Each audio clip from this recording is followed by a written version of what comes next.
Hi friends, welcome to my YouTube channel. ഇന്ന് ഞാൻ വന്നിരിക്കുന്നത് ഈവനിങ്ങിനൊക്കെ നല്ലൊരു സ്നാക്കായി ഉപയോഗിക്കാൻ പറ്റുന്ന ഐറ്റമായിട്ടാണ് കേട്ടോ. രാവിലത്തെ പത്തിരിപ്പൊടി ബാക്കിയുണ്ടെങ്കിൽ നമുക്കിത് ഈ ബോൾസുകളാക്കി ഉരുട്ടി ആവി കയറ്റിയാൽ നല്ലൊരു സ്നാക്കായിട്ട് നമുക്ക് ഉപയോഗിക്കാം.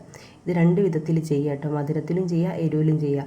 അതുപോലെ തന്നെ ഈ ബോൾസുകൾ ഉരുട്ടാൻ മടിയുള്ള ആൾക്കാർക്ക് എളുപ്പത്തിലൊരു മാർഗ്ഗമുണ്ട്. അതിന് വേണ്ടവരും ഈ എരിവും മധുരവും എങ്ങനെയാണ് ഉണ്ടാക്കുന്നതെന്നുള്ള അറിയേണ്ടവരൊക്കെ ഒന്ന് കമൻറ്റ് ചെയ്യണേ. ഇപ്പം ഞാൻ ചെയ്യുന്നത് മധുരത്തിലാണ്. അതിനാദ്യം ഒരു പാൻ വെച്ച് അതിലേക്ക് നമ്മൾ നെയ്യ് ഒഴിച്ച് നട്സുകളിട്ട് നല്ലതുപോലെ വഴറ്റിയെടുക്കുക. വഴറ്റി വന്നതിലേക്ക് തേങ്ങ ചേർക്കുക, പഞ്ചസാര, ഏലക്ക ചേർത്ത് നന്നായി മിക്സ് ചെയ്യുക. ഈ പഴം നിറച്ചതിനൊക്കെ ചെയ്യുന്നത് പോലെ കസ്കസ് വേണ്ട, പഴം നിറച്ചതിന് ചെയ്യുന്ന പോലെ നല്ലൊരു സോഫ്റ്റ് ആവണേ തേങ്ങ ഒക്കെ.